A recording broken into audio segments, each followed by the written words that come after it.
আসসালামু আলাইকুম। অষ্টম শ্রেণীর জুনিয়র বৃত্তি পরীক্ষার্থীরা, তোমরা কিভাবে তোমাদের খাতায় লিখলে বেশি নম্বর পাবা এবং কিভাবে কোন টেকনিক অবলম্বন করার মাধ্যমে তোমার খাতার সৌন্দর্য বাড়বে সেই বিষয় নিয়ে আলোচনা করব। বৃত্তি পরীক্ষায় নাম্বার পাওয়ার টেকনিক, বেশি নম্বর পাওয়ার টেকনিক, প্রথম টেকনিক হচ্ছে তোমার হাতের লেখা ভালো না হলে পরিষ্কার করে লিখবে। ধরো তোমার হাতের লেখা ভালো না, তবুও যেন লেখাটা পরিষ্কার থাকে যাতে টিচাররা বুঝতে পারে। পরীক্ষার খাতায় কাটাকাটি কম করবে, তাহলে খাতার সৌন্দর্য বৃদ্ধি পাবে। কোনো ভুল হলে এক দাগে কেটে দিবে, কোনো প্রকার ঘষাঘষি মাঝামাঝি করবে না, তাহলে খাতা ছিঁড়ে যেতে পারে। খাতা ছিদ্র হয়ে গেলে কিন্তু সমস্যা, খাতা ছিদ্র করা যাবে না। খাতার প্রতিটা পৃষ্ঠায় মার্জিন টেনে লিখবে।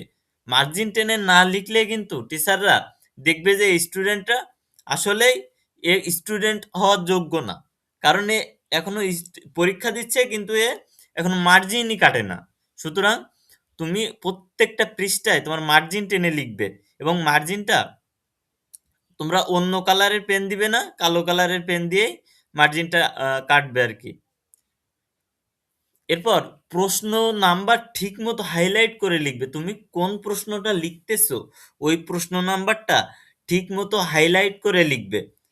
আমরা যদি উদাহরণ দিই তাহলে কেমন ভাবে দেখো, প্রথমে যে দাগের নম্বরটা লিখবা, ধরো তুমি ১ নম্বর প্রশ্নের উত্তর লিখতেছো, তাহলে তুমি প্রথমত খাতার উপরের একেবারে উপরে যেখান থেকে শুরু করবা লেখা, ওর উপরে লিখে নিয়ে আসবা কোন প্রশ্নের উত্তর তুমি লিখতেছো। ধরো ১ নম্বর প্রশ্নের উত্তর, তাহলে লিখবে ১ নম্বর প্রশ্নের উত্তর।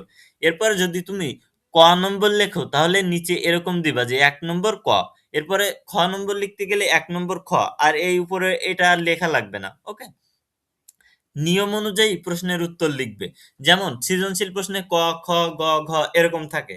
তুমি ক নম্বর প্রথমে লিখবে, খ নম্বর পরে লিখবে, গ নম্বর এরপর লিখবে, ঘ নম্বর শেষে লিখবে। কারণ একটা সিরিয়াল মেইনটেইন না করে লিখলে কিন্তু টিচাররা খুবই বিরক্ত বোধ করে। তো ক নম্বরে তোমরা যেহেতু এক মার্ক এক প্যারা লিখবে, খ নম্বরে ৫ থেকে ৭ লাইন লিখবে, গ নম্বরে তুমি ১৪ থেকে ১৬ লাইন লিখবে এবং ঘ নম্বরে ১৬ থেকে ১৮ লাইন লিখলেই কিন্তু তুমি ফুল মার্ক পাবা আশা করি, যদি তোমার প্রশ্ন প্রশ্নের উত্তরটা যথাযথ হয়ে থাকে, অপ্রাসঙ্গিক কোনো কিছু না হয়ে থাকে।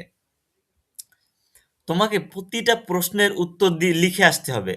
প্রতিটা প্রশ্নের উত্তর লিখে আসলে টিচাররা মনে করে যে লিখছে যেহেতু তাহলে নাম্বার দিয়ে দিই, একে পাস করিয়ে দিই কিংবা এর নাম্বারটা একটু বেশি করে দিই। কারণ অন্যরা সবাই কিন্তু প্রতিটা প্রশ্নের উত্তর দিতে পারবে না, টাইম পাবে না। কিন্তু তোমাকে প্রশ্নগুলো ছোট ছোট করে লিখলেও তোমাকে অবশ্যই তোমাকে টাইম মেইনটেইন করে তোমাকে সবগুলো প্রশ্নের উত্তর দিয়ে আসতে হবে। সময়ের দিকে লক্ষ্য রাখতে হবে, ঘড়ি নিয়ে যেতে হবে তোমার পরীক্ষার হলে। সময়ের দিকে লক্ষ্য রেখে প্রতিটা প্রশ্নের উত্তর লিখবে। যেমন তোমার বাংলা পরীক্ষায় ধরো বাংলা প্রথম পত্রে সৃজনশীল প্লাস এমসিকিউ পড়ে, যেখানে সৃজনশীলে ৭০ নাম্বার, এখানে তুমি সময় রাখবে ২ ঘন্টা এবং প্রতিটা সৃজনশীলের জন্য ২১ থেকে ২২ মিনিট করে তোমরা সময় রাখবা। এরপরে আছে বাংলা দ্বিতীয় পত্র নির্মিতি অংশ ৩০ নম্বর, যাতে এই ৩০ নম্বরের জন্য তোমরা সময় রাখবা ১ ঘন্টা। আর পরীক্ষার হল থেকে দ্রুত বের হওয়ার চেষ্টা করবা না। অবশ্যই তোমরা লেখার পরে ৫ মিনিট রেখে দিবা তোমার খাতা রিভাইজ করার জন্য। আবার রিভাইজ করবা, দেখবা কোথাও ভুল কোনো কিছু লিখছো কিনা কিংবা কোথাও কোনো দাগ বাদ পড়ে গেল কিনা। ধরো তুমি প্রশ্নের উত্তর লিখছো কিন্তু দাগ নম্বর দিতে ভুলে গেছো, তাহলে কিন্তু ওই প্রশ্নটা তোমার বাতিল করে দিবে। সুতরাং এই বিষয়গুলো খেয়াল রাখলে, এইভাবে যদি তুমি পরীক্ষার খাতায় লিখে আসতে পারো, ইনশাল্লাহ তোমার ভালো কিছু হবে।